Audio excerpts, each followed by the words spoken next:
আল্লাহর নামে করছি শুরু, আল্লাহর নামে করছি শুরু, জ্ঞান সাধনায় হব ধ্যানী। জানবো কোরআন হাদিস আমি, জানবো কোরআন হাদিস আমি, ইনশাআল্লাহ ইনশাআল্লাহ ইনশাআল্লাহ ইনশাআল্লাহ হব আমি, হব আলোকিত জ্ঞানী। আসসালামু আলাইকুম ওয়া রাহমাতুল্লাহি ওয়া বারাকাতুহু।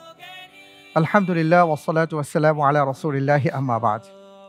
প্রিয় দর্শক, আপনাদের সবাইকে জানাচ্ছি অনেক অনেক মোবারকবাদ। সেই সাথে আমন্ত্রণ জানাচ্ছি ইসলামিক জ্ঞানের এই মহা আয়োজনে। আপনারা দেখছেন আকিজ আলোকিত জ্ঞানী 11তম আসর, powered by Akij plastics, farm fresh, Bakemans, Akij feed. Co-sponsor Akij fan, উমরা পার্টনার আকিজ এয়ার।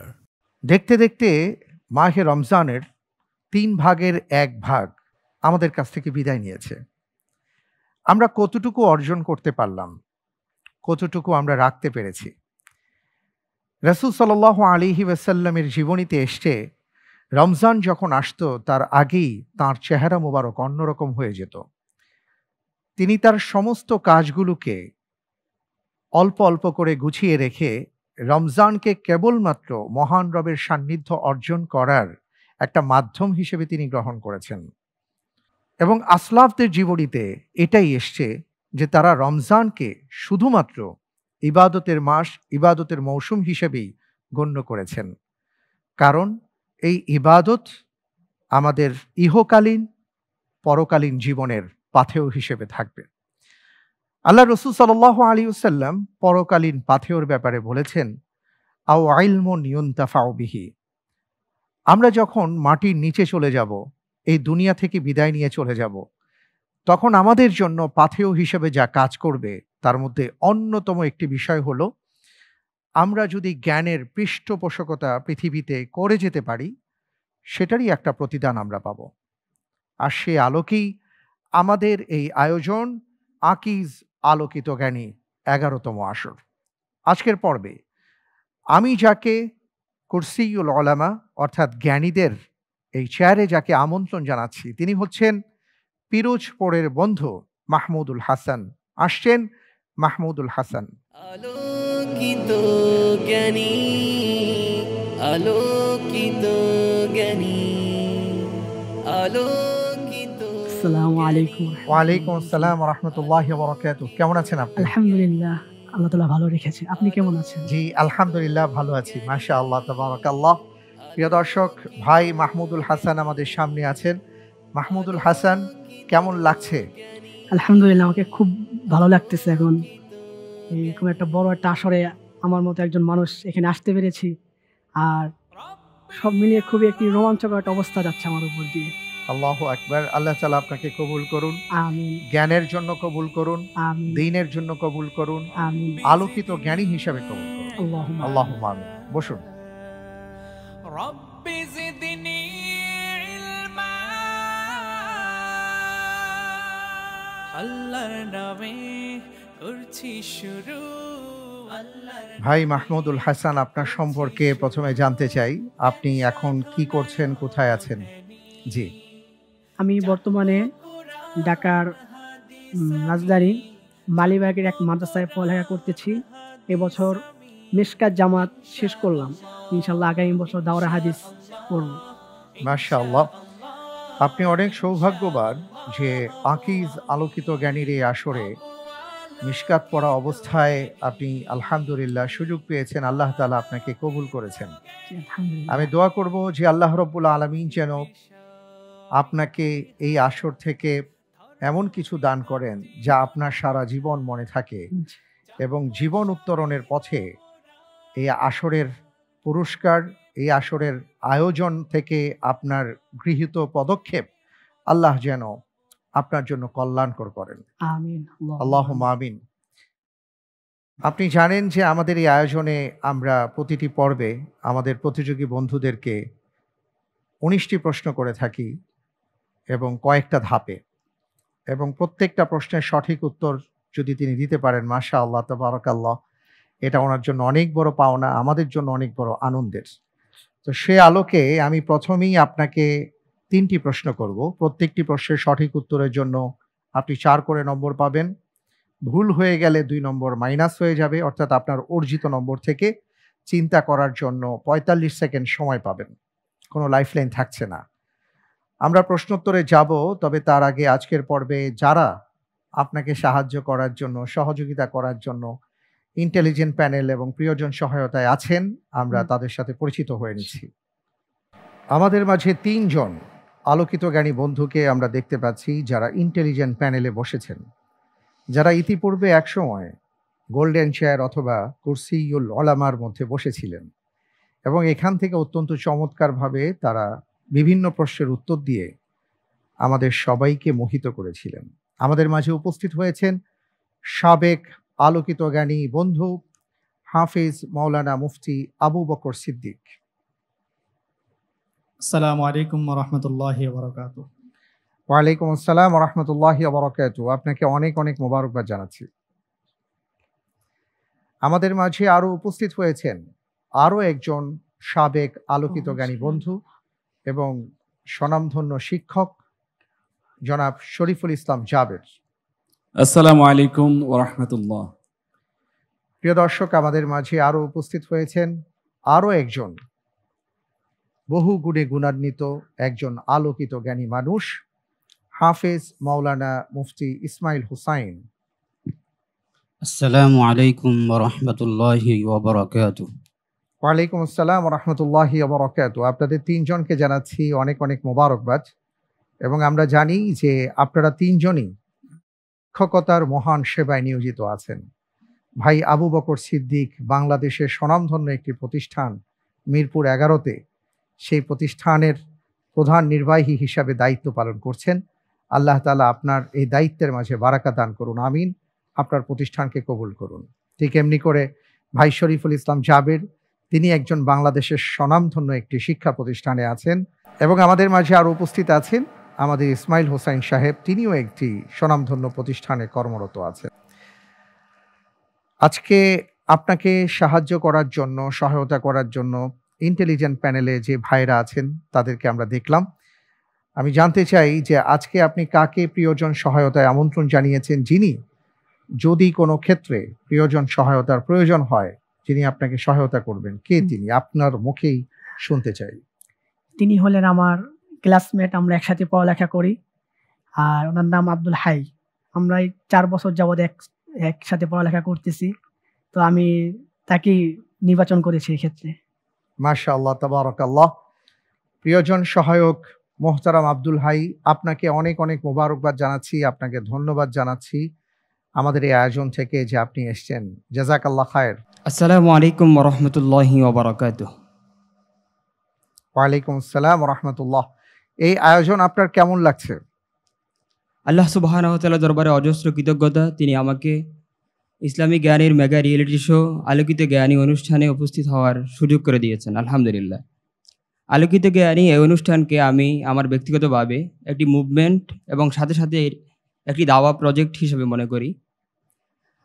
বিশেষত পাশ্চাত্যের দূষিত বায়ু আমাদের গায়ে লাগার পর থেকে আমাদের মধ্যে যে হাপিত্যেশ, যে হীনমন্যতা, যে নাই একটা ভাব আমাদের মধ্যে তৈরি হয়েছে, বিশেষ করে তরুণ যুবদের মাঝে, সে সময় একেবারেই প্রয়োজন ছিল জ্ঞানভিত্তিক এমন একটি পরিবেশ কায়েম করা, যার মাধ্যমে আমাদের অধ্যয়ন, আমাদের পড়াশোনা আরও বিস্তৃত হবে এবং আমরা আমাদের যাবতীয় বিষয় সম্পর্কে অবগত হতে পারব।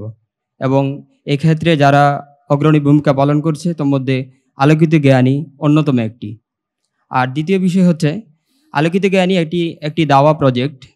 এখানে সবাইকে নিয়ে কাজ করার যে সুন্দর একটি মানসিকতা, এটি বর্তমান সময়ের খুবই প্রাসঙ্গিক একটি বিষয়, যেখানে আমরা সবাই চাচ্ছি ওয়াহদা বা একতা।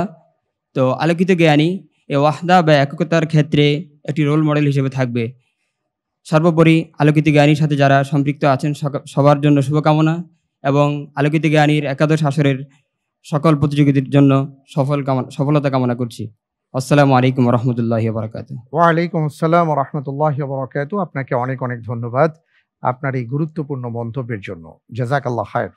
ওয়া ইয়াকুম। আলহামদুলিল্লাহ, আমরা আয়োজনের সূচনাতে আছি। প্রশ্ন দিয়ে শুরু করব, যদি আপনি অনুমতি প্রদান করেন। ইনশাআল্লাহ। ইনশাআল্লাহ। আপনার জন্য প্রথম প্রশ্ন,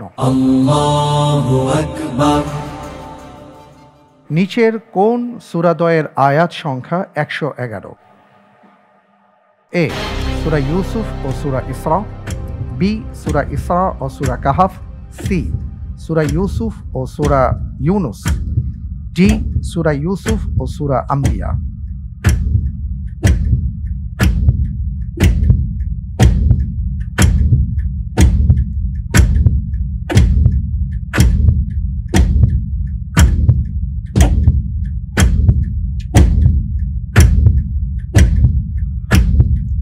আলহামদুলিল্লাহ, আল্লাহর উপরে ভরসা করে আমি উত্তর হিসেবে বেছে নিচ্ছি অপশন এ, সূরা ইউসুফ ও সূরা ইসরা। অপশন এ ফ্রিজ করে দিব। জি ইনশাআল্লাহ। ফ্রিজ করা হোক অপশন এ, সূরা ইউসুফ ও সূরা ইসরা। আপনি বলছেন এই দুটি সূরাতে 111টি করে আয়াত আছে। আপনি যে উত্তরটি দিয়েছেন, আপনার উত্তরটি সঠিক উত্তর। আলহামদুলিল্লাহ। সূরা কাহাফের আয়াত সংখ্যা 110, সূরা ইউনুসের 109, সূরা আম্বিয়ার 112টি। মাশাআল্লাহ, তাবারাকাল্লাহ, চমৎকার। পরের প্রশ্নে যাচ্ছি। জি আপনার জন্য পরের প্রশ্ন, নারীদের জন্য মাথা অনাবৃত অবস্থায় কোরআন পাঠের হুকুম কি? এ মাকরুহে তাহরিমি, বি বিদআত, সি জায়েজ, ডি হারাম।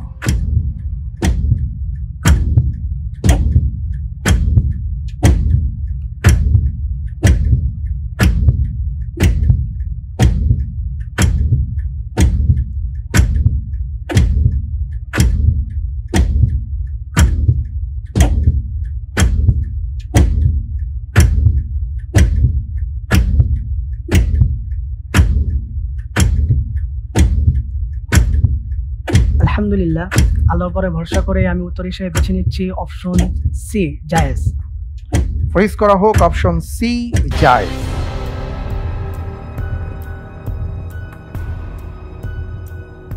আপনি বলছেন যে নারীদের জন্য মাথা অনাবৃত অবস্থায় কোরআন পাঠ জায়েজ, হারাম নয়, বিদআতও নয়। আপনি যে উত্তরটি দিয়েছেন, আপনার উত্তরটি সঠিক উত্তর। আলহামদুলিল্লাহ। গায়েরে মাহরাম যদি কেউ থাকে, সেই ক্ষেত্রে একজন নারীর জন্য হিজাব পরিধান করাটা ফরজ, সেটা ভিন্ন বিষয়। কিন্তু একজন নারী যদি তার একান্ত ভুবনেও তিনি কোরআনে কারীমের তিলাওয়াত করেন, ওই ক্ষেত্রে যদি ওনার মাথায় কাপড় না থাকে, এটা হারাম হবে না। সুন্দর, মাশাআল্লাহ, তাবারাকাল্লাহ। আপনার মাধ্যমে আমরা জ্ঞান অর্জন করছি, আলহামদুলিল্লাহ। পরের প্রশ্নে যাব। ইনশাআল্লাহ। আপনার জন্য পরের প্রশ্ন, পহেলা ডিসেম্বর 2024-এ বিশ্বের দীর্ঘতম চালকবিহীন মেট্রো রেল কোন শহরে চালু হয়? A Dubai, B Sharjah, C Riyadh, D Jeddah.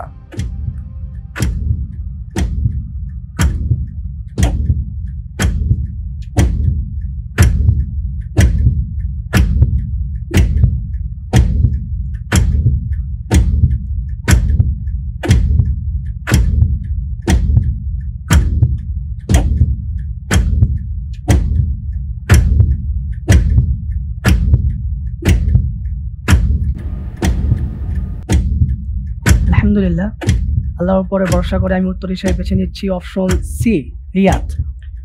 Fridge করা হোক অপশন সি, রিয়াদ।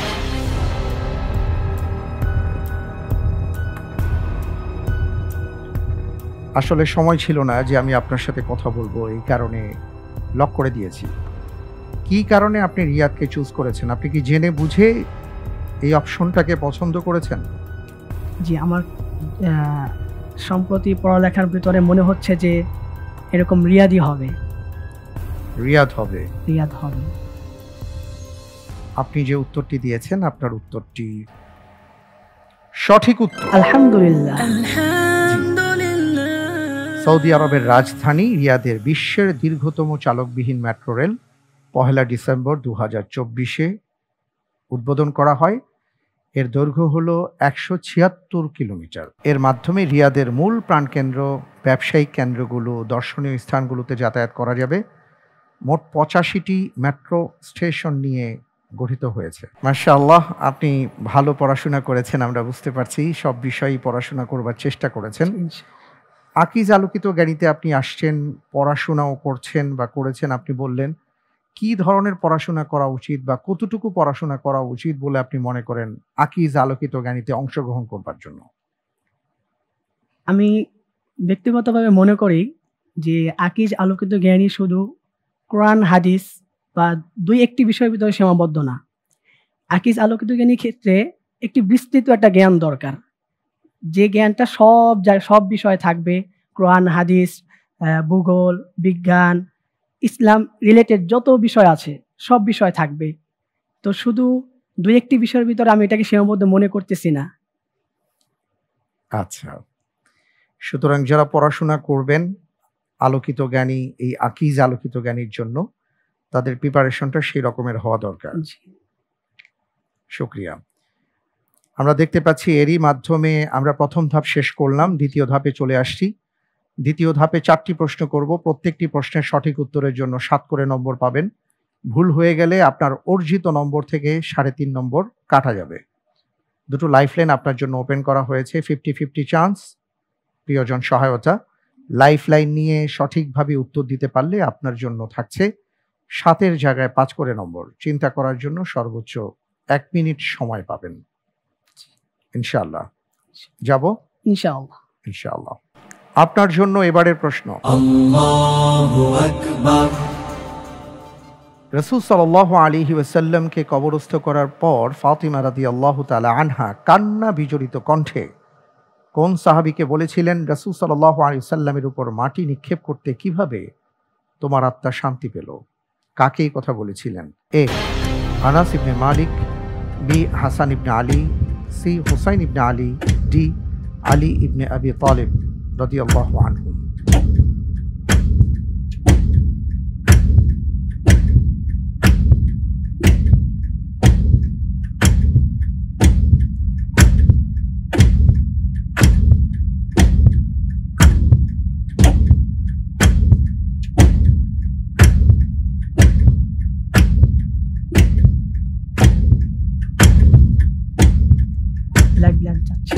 কোনটি? 50-50 চান্স। 50-50 চান্স দেয়া হোক।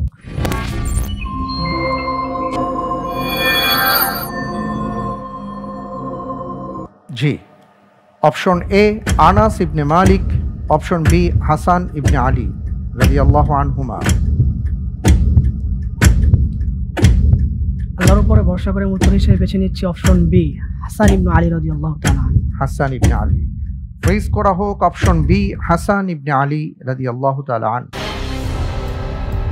আমরা দেখতে পাচ্ছি যে এখানে যে 4 জনের নাম ছিল সেই 4 জনের মধ্যে 3 জনই আল্লাহর রাসূল সাল্লাল্লাহু আলাইহি ওয়াসাল্লামের নিকট আত্মীয় ছিলেন। 2 জনকে তিনি কলিজার টুকরো বলে আখ্যায়িত করেছিলেন, আর আরেকজন যিনি রাসূল সাল্লাল্লাহু আলাইহি ওয়াসাল্লামের সেবা করেছেন, খিদমত করেছেন অনেক বছর। আপনি 50-50 চান্স নিয়ে উত্তর দিয়েছেন বি, হাসান ইবনে আলী রাদিয়াল্লাহু তাআলা আনহুকে ফাতিমা রাদিয়াল্লাহু তাআলা আনহা এই কথাটি বলেছিলেন। আপনি যে উত্তরটি দিয়েছেন আপনার উত্তরটি সঠিক হয়নি।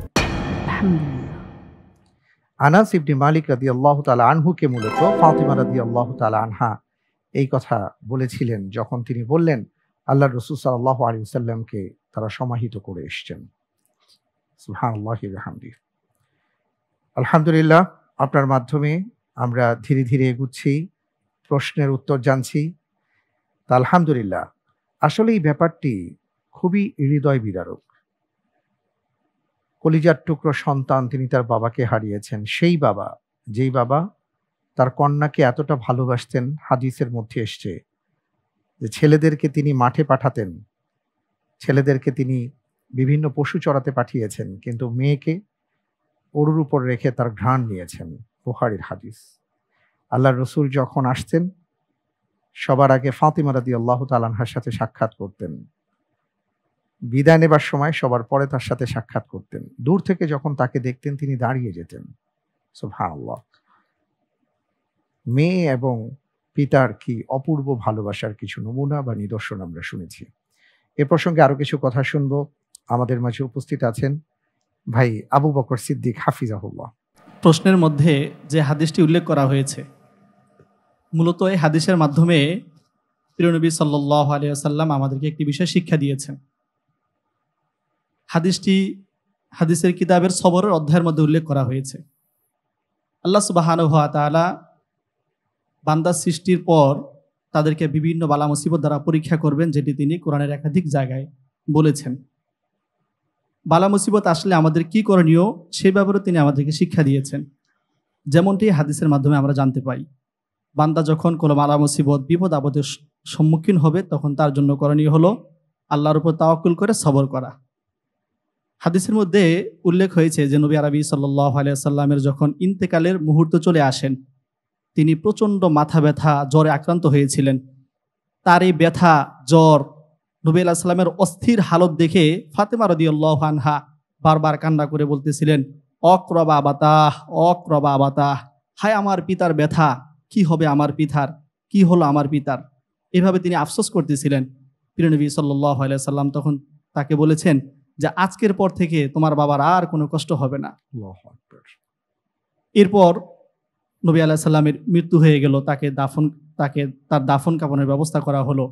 তখন মাটি সম্পন্ন হওয়ার পর হযরত ফাতেমা রাদিয়াল্লাহু তাআলা আনহা আনাস রাদিয়াল্লাহু তাআলা আনহুকে লক্ষ্য করে বলেছিলেন যে আতাবাত আনফুসুকুম আন তাহসুত তুরাবা আলা রাসূলিল্লাহি সাল্লাল্লাহু আলাইহি ওয়াসাল্লাম, তোমরা প্রিয় নবীকে মাটি দিয়ে আসলে তার উপর তোমরা মাটি নিক্ষেপ করলে, এটা তোমাদের পক্ষে কিভাবে সম্ভব হলো। মূলত ফাতেমা রাদিয়াল্লাহু তাআলা আনহার অনেক ব্যথা ছিল, এরপরেও তিনি সবর করেছেন, ধৈর্য ধারণ করেছেন। এই হাদিসের মাধ্যমে আমাদেরকে এই বিষয়টি শিক্ষা দেওয়া হয়েছে যে বালা মুসিবতের সময় ধৈর্য ধারণ করতে হবে, যেভাবে সাহাবায়ে কেরাম করেছেন, নবীগণ করেছেন, অতএব আমাদেরকে সেভাবেই করতে হবে। আল্লাহ তাআলা তৌফিক দান করুন, আমিন। অনেক ধন্যবাদ আপনাকে শেখ।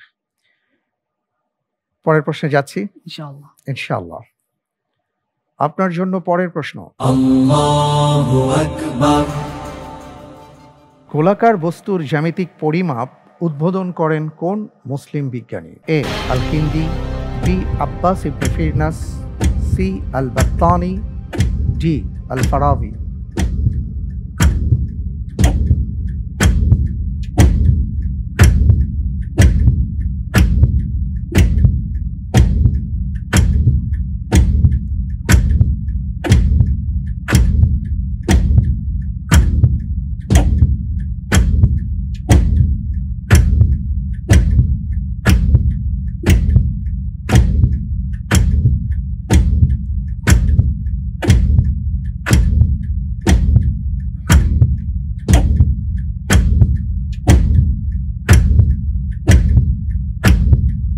সময় ফুরিয়ে আসছে, আপনাকে উত্তর দিতে হবে খুব দ্রুত।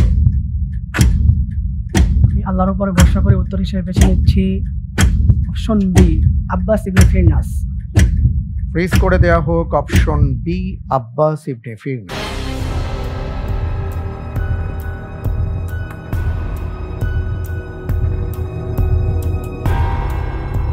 আপনি অনেক চিন্তা ভাবনা করে উত্তর দিয়েছেন। আমরা জানি যে গোলাকার বস্তুর জ্যামিতিক যে পরিমাপ, এই পরিমাপটার মাধ্যমে মূলত আধুনিক জ্যামিতির যে বিকাশ, এই বিকাশে সহায়ক ভূমিকা পালন করেছে। আর এই আবিষ্কার বা এই হিসাবটা যিনি করেছিলেন, আপনি বলছেন আব্বাস ইবনে ফিরনাস। আপনার উত্তরটি সঠিক হয়নি, আলহামদুলিল্লাহ। উত্তর হলো অপশন এ, আল-কিন্দি। আল-কিন্দি যিনি 801 খ্রিস্টাব্দে জন্মগ্রহণ করেন, 866 খ্রিস্টাব্দে মৃত্যুবরণ করেন। তিনি ছিলেন একজন প্রখ্যাত আরব মুসলিম দার্শনিক, গণিতজ্ঞ, বিজ্ঞানী এবং ঐতিহাসিক। তিনি জ্যামিতি, গাণিতিক বিশ্লেষণ এবং অন্যান্য শাখায় গুরুত্বপূর্ণ অবদান রেখেছেন। গোলাকার বস্তুর জ্যামিতিক পরিমাপ বা গাণিতিক বিশ্লেষণের ক্ষেত্রে তার অবদান উল্লেখযোগ্য। আল কিন্দি প্রথম গোলাকার বস্তুর পরিমাপ এবং সম্পর্কিত জ্যামিতিক তত্ত্বের ব্যাপারে গবেষণা করেন এবং তিনি বলেছিলেন গোলাকার বস্তুর পৃষ্ঠের ক্ষেত্রফল নির্ণয়ের জন্য বিশেষ গণনা পদ্ধতি প্রবর্তন, এটা খুবই গুরুত্বপূর্ণ জ্যামিতির জন্য। অনেক অনেক ধন্যবাদ।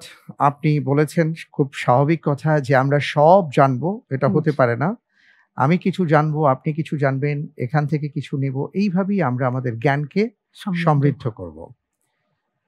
আপনি তো বর্তমানে মিশকাত পড়ছেন, ইনশাআল্লাহ তাআলা রমজানের পরে দাওরাতুল হাদিসে ভর্তি হবেন। আপনার স্বপ্ন কি? ভবিষ্যতে কি হতে চান? ভবিষ্যতে স্বপ্ন হলো, যদি এক কথায় বলি, দিনের একজন দায়ী হওয়া, একজন ভালো যোগ্যতা সম্পন্ন আলেম হওয়ার সাথে সাথে দিনের একজন দায়ী হওয়া। আল্লাহু আকবার। আল্লাহ তাআলা আপনাকে কবুল করুন। আমিন। আমিন। আসলে আমাদের এই স্বপ্নগুলো ধীরে ধীরে হারিয়ে যাচ্ছে। আমাদের জাগতিক এবং স্থূল স্বপ্নগুলো সামনে চলে আসছে। আমরা দেখি যে আমরা আমাদের সন্তানদেরকে এইভাবে শিক্ষা দিই, সন্তানদেরকে শেখাবার চেষ্টা করি, তুমি একজন ভালো ব্যাংকার হবা, একজন ভালো তুমি ইঞ্জিনিয়ার হবা, তুমি একজন ভালো ব্যবসায়ী হবা, এইভাবেই আমরা শেখাই। কিন্তু একজন ভালো মানুষ হবে বা তার মাধ্যমে দ্বীনের খিদমত হবে বা তিনি একজন আলোকিত মানুষ হবেন, এই স্বপ্নগুলো ধীরে ধীরে ফিকে হয়ে যাচ্ছে। তা আপনি সেই স্বপ্ন লালন করছেন, আল্লাহ তাআলা আপনাকে কবুল করুন। আমিন। আমিন। পরের প্রশ্নে যাব। ইনশাআল্লাহ। পরের প্রশ্নে যাবার আগে আমরা একটা ছবি দেখব খুব গুরুত্ব দিয়ে, তারপরে আমি আপনাকে প্রশ্নটি করব। ঠিক আছে? জি।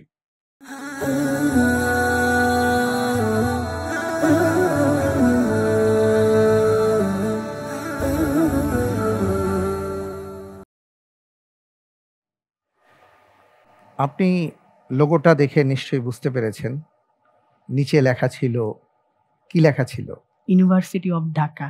হ্যাঁ, অর্থাৎ ঢাকা ইউনিভার্সিটির একটা লোগো আমরা দেখলাম এবং এই লোগোটা আগের পুরনো লোগো। এবার আমি প্রশ্নে যাচ্ছি। আপনার জন্য এবারের প্রশ্ন, ঢাকা বিশ্ববিদ্যালয়ের এই লোগো কখন কার্যকর ছিল?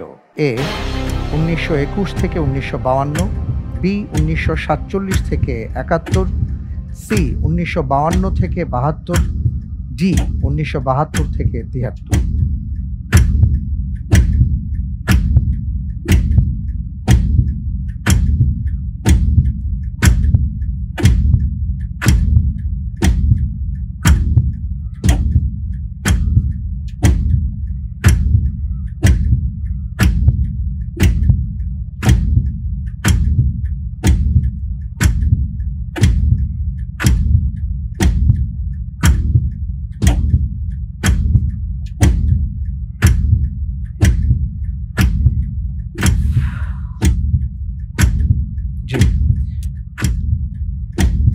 আলহামদুলিল্লাহ, আল্লাহর উপর ভরসা করে উত্তর হিসেবে বেছে নিচ্ছি অপশন এ, 1971 থেকে 1952।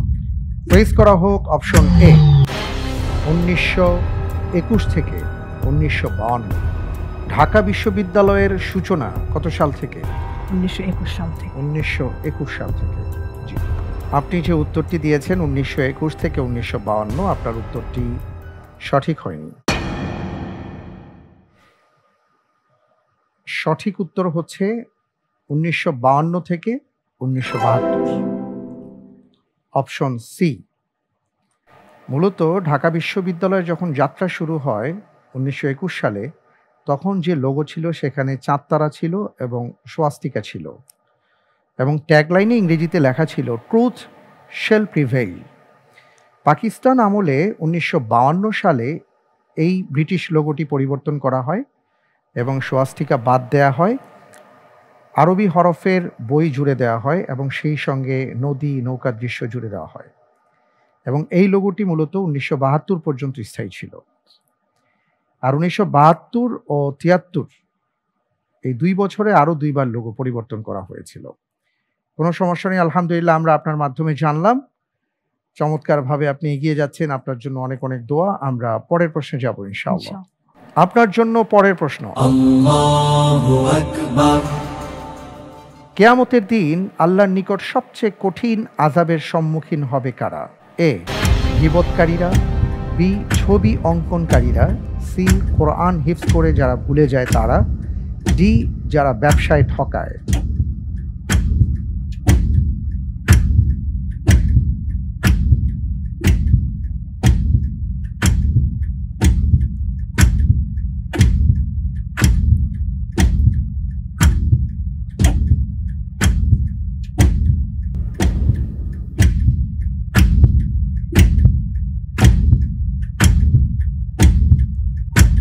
আলহামদুলিল্লাহ, আমি আল্লাহর উপর ভরসা করে উত্তর হিসেবে বেছে নিচ্ছি অপশন বি, ছবি অঙ্কনকারীরা।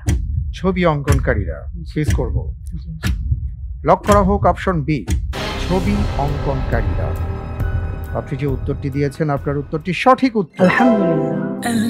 রাসূল সাল্লাল্লাহু আলাইহি ওয়াসাল্লামের হাদিস রয়েছে, আব্দুল্লাহ ইবনে মাসউদ রাদিয়াল্লাহু তাআলা আনহু থেকে বর্ণিত, তিনি বলেন, সামিআতু রাসূলুল্লাহ সাল্লাল্লাহু আলাইহি ওয়াসাল্লাম ইয়াকুল আশাদ্দুন নাসি আযাবান ইনদাল্লাহ আল মুসাউবিরুন।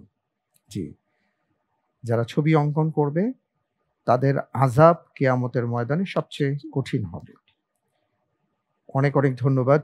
আমরা তো বর্তমান সময়ে দেখি যে এআই এর যুগে এখন এমন অবস্থা হয়েছে যে মানুষের ছবি না থাকলেও সেটাকে ছবি বানিয়ে এবং সেটাকে লাইভলি অনেক কিছুই করা যায়।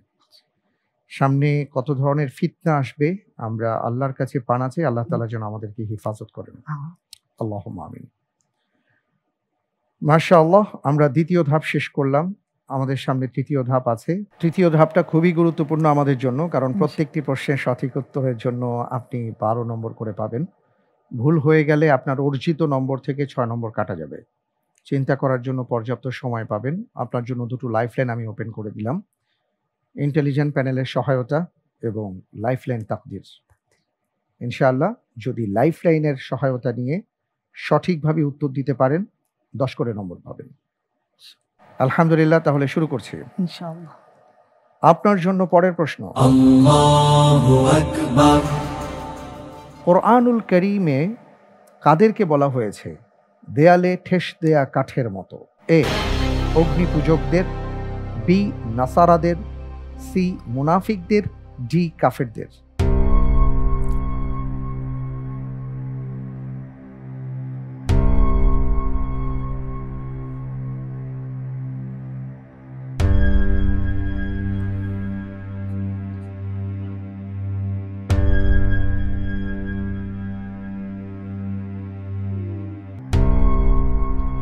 আলহামদুলিল্লাহ, আমি আল্লাহর উপর ভরসা করে উত্তর হিসেবে বেছে নিচ্ছি অপশন সি, মুনাফিকরা। মুনাফিকরা লক করে দেব। ফ্রিজ করা হোক অপশন সি, মুনাফিকদের।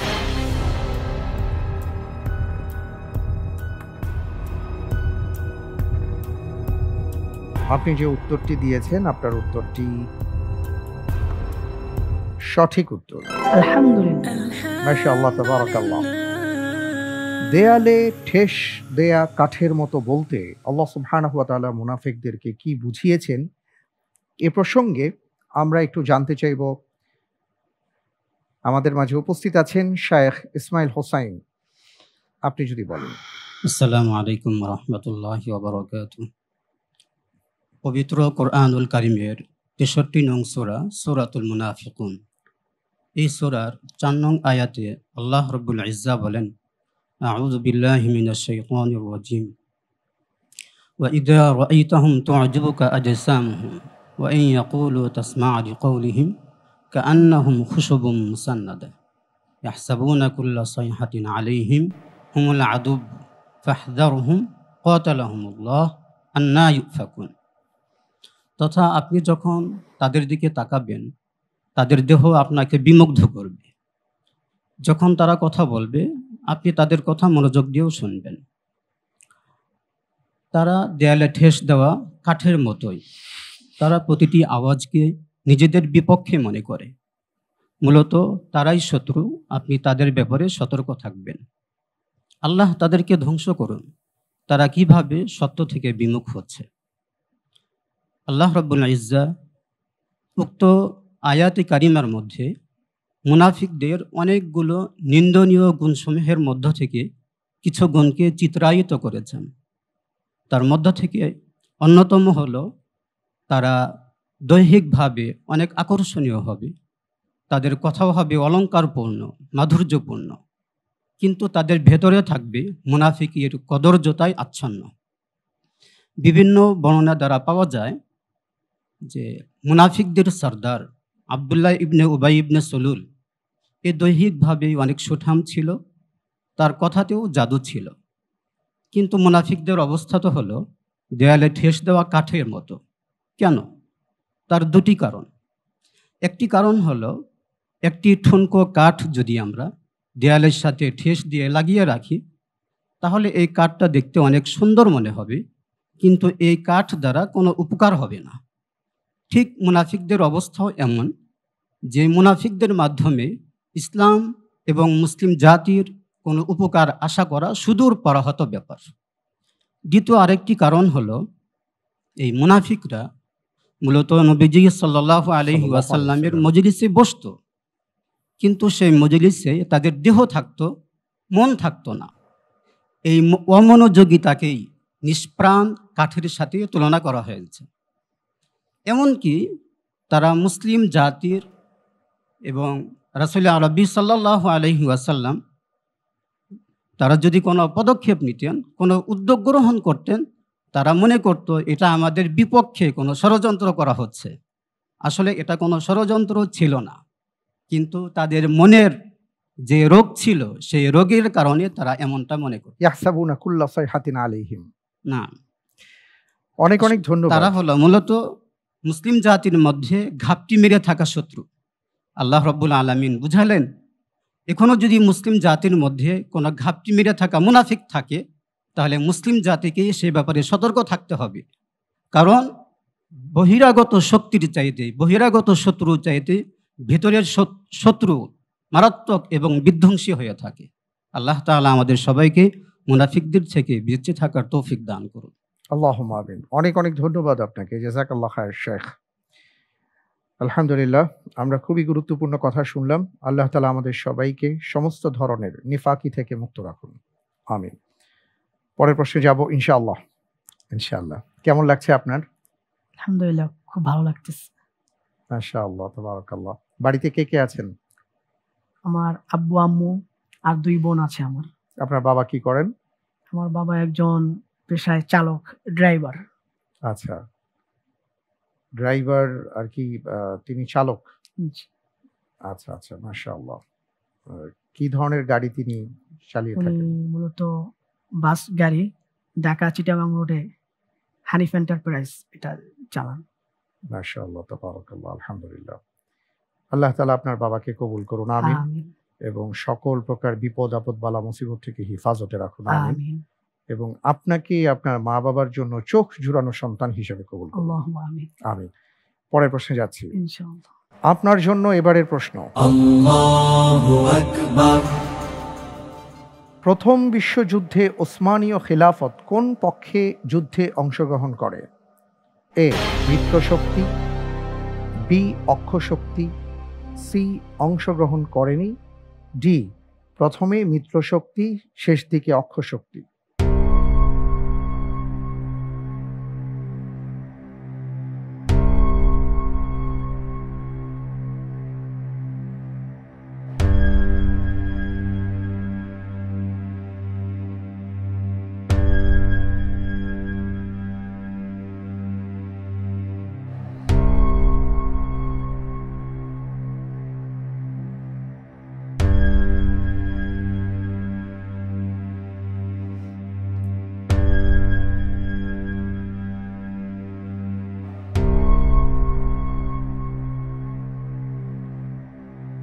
আপনার জন্য লাইফ লাইন আছে, আপনি চাইলে লাইফ লাইন ব্যবহার করতে পারেন।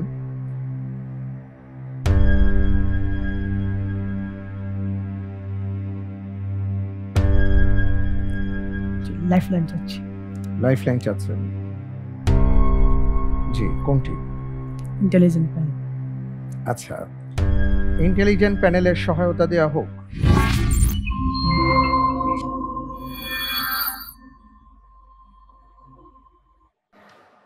আসসালামু আলাইকুম। আমাদের প্রতিযোগী বন্ধু মাহমুদুল হাসান শুরু থেকে এই পর্যন্ত খুব ভালোভাবেই জ্ঞানের এই রাজ্যে প্রতিযোগিতা দিয়ে আসছেন। এই পর্যায়ে এসে তিনি আমাদের কাছে একটি সহযোগিতা চেয়েছেন। আমরা একটা ক্লু দিব, সেটা হচ্ছে বুরসা একটি নগরী ছিল, যেটি ছিল ওসমানী খেলাফতের রাজধানী। এই বুরসা নগরীটি যততম রাজধানী ছিল তার ক্রমের সাথে উত্তরের ক্রমের মিল রয়েছে। আশা করি আপনি উত্তরটি পেয়ে যাবেন। ওসমানীয় সাম্রাজ্যের বুসরা একটি নগরী আছে বা ছিল, সেটা যততম, এটার সাথে আপনার উত্তরের অপশনের সাথে মিল পাবেন। আলহামদুলিল্লাহ, আমি অপশন হিসেবে বেছে নিচ্ছি অপশন বি, অক্ষ শক্তি। অপশন বি, অক্ষ শক্তি, ফ্রিজ করব। লক করা হোক অপশন বি, অক্ষ শক্তি। আপনি ক্লু থেকে যে বিষয়টি বোঝার চেষ্টা করেছেন যে ওসমানীয় সাম্রাজ্যের যে বুসরা ছিল দ্বিতীয় নগরী, মনে হয়েছে। আচ্ছা, আপনি যে উত্তরটি দিয়েছেন অপশন বি কে আপনি লক করতে বলেছেন, আমি করেছি, এবং এটা আপনি সহায়তা নিয়ে করেছেন। আপনার উত্তরটি সঠিক উত্তর। আলহামদুলিল্লাহ। জি, অক্ষ শক্তি যে গঠন হয়েছিল তার সাথে তাদের মিত্রতা ছিল। মূলত প্রথম বিশ্বযুদ্ধের যে সূত্রপাত হয়েছিল 1914 সালের 18 জুন বসনিয়ার রাজধানী সারায়েভো শহরে অস্ট্রিয়ার যুবরাজ ফার্ডিনান্দ এক সার্বের গুলিতে নিহত হন। অস্ট্রিয়া এবং হাঙ্গেরি এই হত্যাকাণ্ডের জন্য সার্বিয়াকে দায়ী করে এবং সেই বছরের 28 জুলাই সার্বিয়ার বিরুদ্ধে তারা যুদ্ধ ঘোষণা করে এবং এই যুদ্ধে দুদেশের যারা বন্ধু রাষ্ট্র ছিল তারাও ধীরে ধীরে জড়িয়ে পড়ে। এভাবেই প্রথম বিশ্বযুদ্ধের সূচনা হয় এবং আমরা ইতিহাস জানি 1914 থেকে 1918 পর্যন্ত এই 4 বছর যুদ্ধটি মূলত স্থায়ী হয়।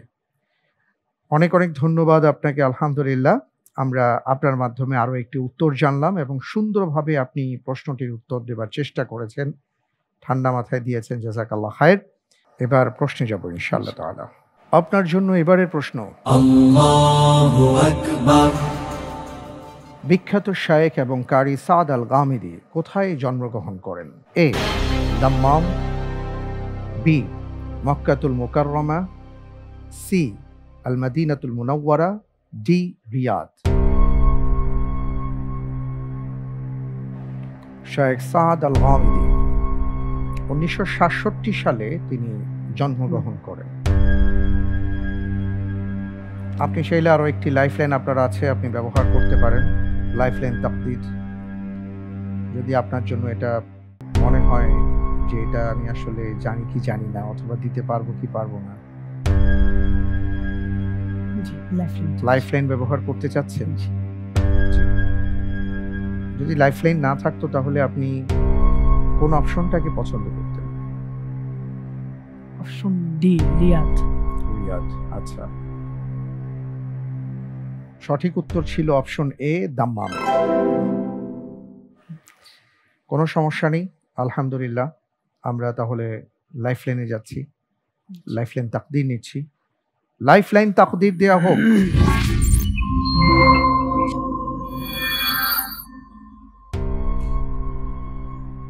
জি,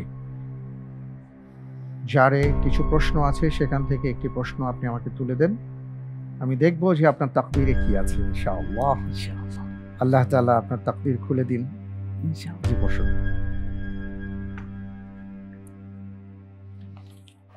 আপনার জন্য তাকদীর প্রশ্ন, আল্লাহু আকবার।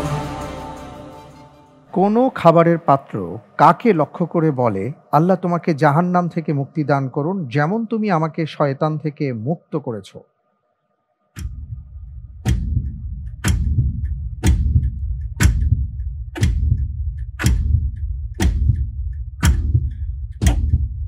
খাবারের পাত্র কাকে লক্ষ্য করে এই কথাটি বলে?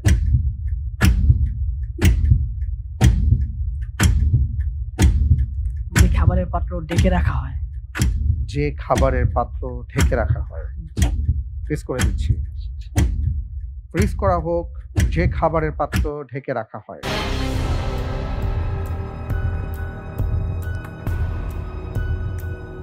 আপনি যে উত্তরটি দিয়েছেন আপনার উত্তরটি সঠিক হয়নি। সঠিক উত্তর ছিল এটাই, যে ব্যক্তি কোনো পাত্রে খায় এবং সেটা চেখে খায়, একেবারে পরিষ্কার পরিচ্ছন্ন করে ফেলে, তার ক্ষেত্রে এই কথা বলা হয়েছে। নুবাইশা রাদিয়াল্লাহু তাআলা আনহু থেকে এই ব্যাপারটি বর্ণনা হয়েছে।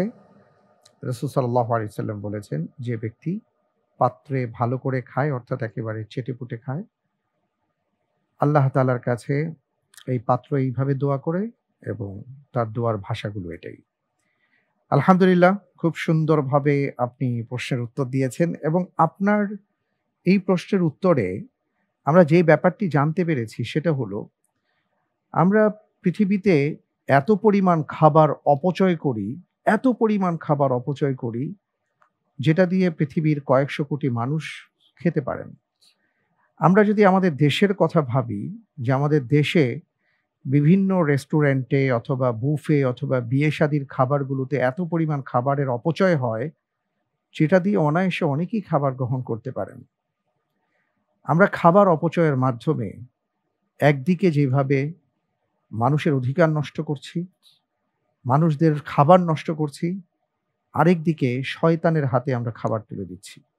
আল্লাহ তাআলা আমাদেরকে হেফাজত করুন, আমরা যেন যতটুকু দরকার ততটুকু খাবার খেতে পারি, সুন্দর করে ভালোভাবে খাবার খেতে পারি। অনেকেই আমরা আছি, আমরা দেখি যে খাবার খাওয়ার সময় খাবার কিছু রেখে দেওয়া হয়, এটা স্টাইল হিসাবে। এটা কখনো ফ্যাশন হতে পারে না, এটা আমাদের ভদ্রতা হতে পারে না, বরং এর মাধ্যমে আমরা আমাদের ভেতরের যে ইচ্ছেগুলো সুন্দর নয় সেটা আমরা প্রকাশ করছি। আল্লাহ হেফাজত করুন। আপনাকে অনেক ধন্যবাদ। আলহামদুলিল্লাহ, আমি ইনশাআল্লাহ পরের প্রশ্নে যাব। ইনশাআল্লাহ। ঠিক আছে, ইনশাআল্লাহ। আপনার জন্য এবারের প্রশ্ন। আল্লাহু আকবার। পুত্র ইব্রাহিম আলাইহিস সালাতু ওয়াস সালামের মৃত্যুতে রাসূল সাল্লাল্লাহু আলাইহি ওয়াসাল্লামের চোখ যখন অশ্রু সজল ছিল, তখন কোন সাহাবীর প্রশ্নের উত্তরে তিনি বলেছিলেন, এটা তো রহমত, চোখ অশ্রু সজল হয়, অন্তর ব্যথিত হয়, আমরা তাই বলি যা আমাদের রবকে সন্তুষ্ট করে। তিনি কাকে এই কথা বলেছিলেন? এ, আবু বকর সিদ্দিক রাদিয়াল্লাহু তাআলা আনহু, বি, ওমর ইবনুল খাত্তাব রাদিয়াল্লাহু তাআলা আনহু, সি, আব্দুর রহমান ইবনে আউফ রাদিয়াল্লাহু তাআলা আনহু, ডি, আলী ইবনে আবি তালিব রাদিয়াল্লাহু তাআলা আনহু।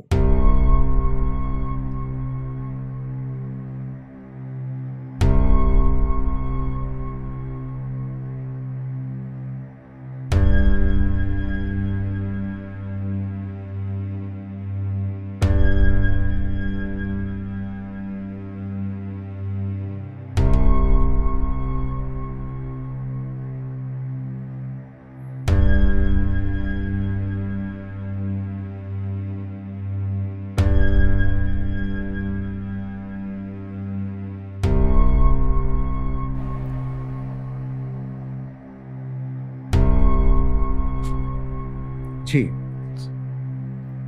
আলহামদুলিল্লাহ, আমি আল্লাহর উপর ভরসা করে উত্তর হিসেবে বেছে নিচ্ছি অপশন এ, আবু বকর সিদ্দিক রাদিয়াল্লাহু তাআলা আনহু। অপশন এ, আবু বকর সিদ্দিক রাদিয়াল্লাহু তাআলা আনহু। ফ্রিজ করে দিচ্ছি। লক করা হোক অপশন এ, আবু বকর সিদ্দিক রাদিয়াল্লাহু তাআলা আনহু। এই বর্ণনাটি এসছে আনাস ইবনে মালিক রাদিয়াল্লাহু তাআলা আনহু থেকে। তিনি বলেন যে আমরা একবার রাসূল সাল্লাল্লাহু আলাইহি ওয়াসাল্লামের সাথে, তখন ইব্রাহিম ছোট, তার দুধ বাবা ছিলেন সাইফ, এবং তার কাছে তার বাড়িতে আমরা একবার গিয়েছিলাম। আল্লাহ রাসূল সাল্লাল্লাহু আলাইহি ওয়াসাল্লাম তাকে নিয়ে চুমু খেয়েছেন, তাকে কোলে তুলে নিয়েছেন, আদর করেছেন।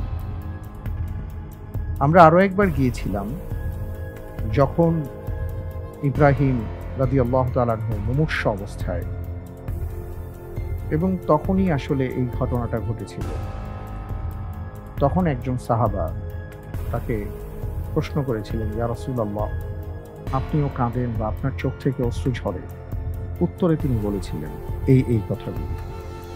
আপনি বলেছেন যে সেই প্রশ্নটি করেছিলেন বা যাকে উত্তরটি দিয়েছিলেন আল্লাহর রাসূল সাল্লাল্লাহু আলাইহি ওয়াসাল্লাম, তিনি হচ্ছেন আবু বকর সিদ্দিক রাদিয়াল্লাহু তাআলা আনহু, আপনি যে উত্তরটি দিয়েছেন আপনার উত্তরটি সঠিক হয়নি। সঠিক উত্তর হচ্ছে অপশন সি, আব্দুর রহমান ইবনে আউফ রাদিয়াল্লাহু তাআলা আনহু। মূলত তিনিই ছিলেন এবং তিনিই প্রশ্নটি করেছিলেন। তখন আল্লাহর রাসূল সাল্লাল্লাহু আলাইহি ওয়াসাল্লাম অসাধারণ এই কথাটি বলেছেন, ইন্নাল আইন তাদমাউ, চোখ তো অশ্রু ঝরাবে, ওয়াল কলবু ইয়াহজানু, হৃদয় দুঃখিত হবে, ওয়ালা নাকুলু ইল্লা মা ইয়ারদা রাব্বুনা, তারপরেও আমরা সেই কথা বলবো না যেই কথা আমাদের রব সন্তুষ্ট হবেন না, বরং সে কথাই আমরা বলবো যে কথায় তিনি সন্তুষ্ট হবেন। ওয়া ইন্না বিফিরাকিকা ইয়া ইব্রাহিম লামাহজুনুন, ইব্রাহিম তোমার বিচ্ছেদে আমরা ব্যথিত, আমরা শোকাহত, এই কথাটি তিনি বলেছিলেন। আমরা এই পুরো প্রশ্ন এবং উত্তরের মাধ্যমে যে বিষয়টা আজকে জানলাম বা শিখলাম, অনেক সময় আমাদের জীবনে এমন অনেক ঘটনা ঘটে, দুর্ঘটনা ঘটে, যেটা আমাদের হৃদয়কে ব্যথিত করে, আমাদের অশ্রু সজল করে, কিন্তু তাই বলে আমরা চিৎকার করব না, চেঁচামেচি করব না, এমন কোনো কথা বলবো না যেই কথার মাধ্যমে আমাদের মহান রব অসন্তুষ্ট হতে পারেন। এটাই শিক্ষা। আল্লাহ তাআলা আমাদেরকে এই শিক্ষাটা নেওয়ার তৌফিক দান করুন, আমিন। আলহামদুলিল্লাহ, আমরা তৃতীয় ধাপের 4টি প্রশ্ন শেষ করলাম। আমার সামনে এখন 8টি প্রশ্ন আছে আপনাকে করবার জন্য, যেটা আমরা ঝটপট প্রশ্ন বলে থাকি। এই 8টি প্রশ্নের উত্তরের ক্ষেত্রে আপনি 3 সেকেন্ড করে সময় পাবেন। প্রত্যেকটি প্রশ্নের সঠিক উত্তরের জন্য 1.5 করে নম্বর পাবেন, আর ভুল হলে আমরা কোনো নম্বর কাটবো না ইনশাআল্লাহ। আমরা তাহলে ইনশাআল্লাহ শুরু করছি। আপনার জন্য ঝটপট প্রশ্ন, আল্লাহু আকবার। সূরা মুনাফিকুনকে কেন আল ফাযিহা নামে নামকরণ করা হয়? কারণ আল্লাহ এই সূরার মাধ্যমে তাদেরকে লাঞ্ছিত করেছেন। আচ্ছা, তবে সঠিক উত্তর হলো মুনাফিকদের স্বরূপ প্রকাশিত হয়েছে। হ্যাঁ। নবজাতক কখন মিরাসের হকদার হয়? যখন সে চিৎকার করে। চিৎকার, সঠিক উত্তর। উহুদ যুদ্ধে আঘাতপ্রাপ্ত হয়ে রাসূল সাল্লাল্লাহু আলাইহি ওয়াসাল্লাম কোন সালাত বসে আদায় করেন? জোহরের সালাত। সঠিক উত্তর। জীবন্ত শহীদ বলে আখ্যায়িত করা হয়েছিল কাকে? তালহা ইবনে উবাইদুল্লাহ। সঠিক উত্তর। ঐতিহাসিক বাবরি মসজিদ ভারতের কোথায় অবস্থিত ছিল? অযোধ্যায়। সঠিক। ইমাম মালিক রাহিমাহুল্লাহ কার শাসনামলে ইন্তেকাল করেন? হাজ্জাজ ইবনে ইউসুফ। খলিফা হারুনুর রশিদের শাসনামলে। আরবি ভাষায় সর্বপ্রথম চিকিৎসা বিজ্ঞানের সম্পূর্ণ গ্রন্থ প্রণয়ন করেন কে? ইবনে সিনা।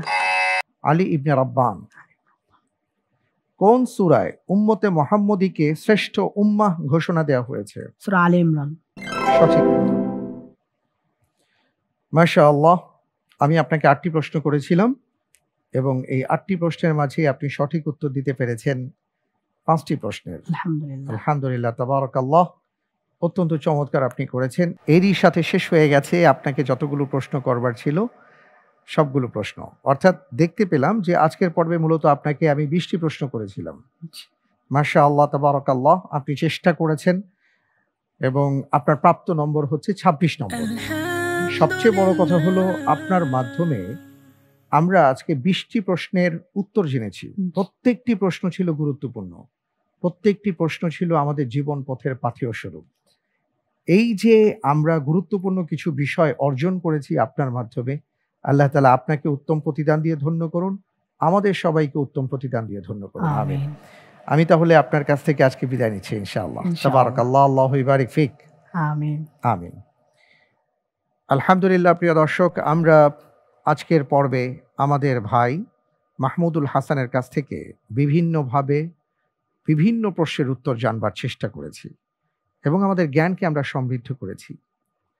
যতদিন বেঁচে থাকব ততদিনই আমাদের জ্ঞান অর্জন করে যেতে হবে। এই জ্ঞান অর্জনের কখনো শেষ হয় না। আল্লাহ তাআলা আমাদের সবাইকে সবসময় জ্ঞানের সাথে সম্পৃক্ত থাকবার তৌফিক দান করুন, আমিন।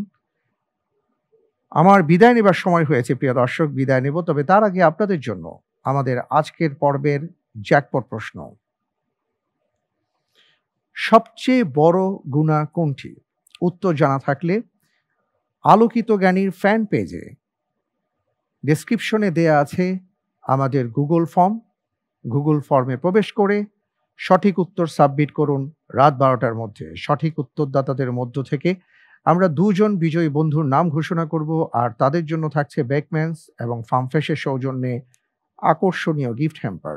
এবার জানিয়ে দিচ্ছি গত পর্বের 2 জন বিজয়ী বন্ধুর নাম। নোয়াখালীর বন্ধু আবু সুফিয়ান, মোবাইল নাম্বার 01716 এবং মামুন, কুষ্টিয়ার বন্ধু, মোবাইল নাম্বার 01811341341। অনেক অনেক মোবারকবাদ আপনাদের দুজনকে। প্রিয় দর্শক, আজ তাহলে এ পর্যন্ত বিদায় নিচ্ছি। আজকের পর্বে যারা ইন্টেলিজেন্ট প্যানেল এবং প্রিয়জন সহায়তায় ছিলেন এবং আপনারা যারা দেখেছেন, আপনাদের সবাইকে ধন্যবাদ জানিয়ে সকলের কল্যাণ কামনা করে আজকের মতন বিদায়। আসসালামু আলাইকুম ওয়া রাহমাতুল্লাহি ওয়া বারাকাতুহু। শুধু জানি ইনশাআল্লাহ, ইনশাআল্লাহ, ইনশাআল্লাহ, ইনশাআল্লাহ হব আমি।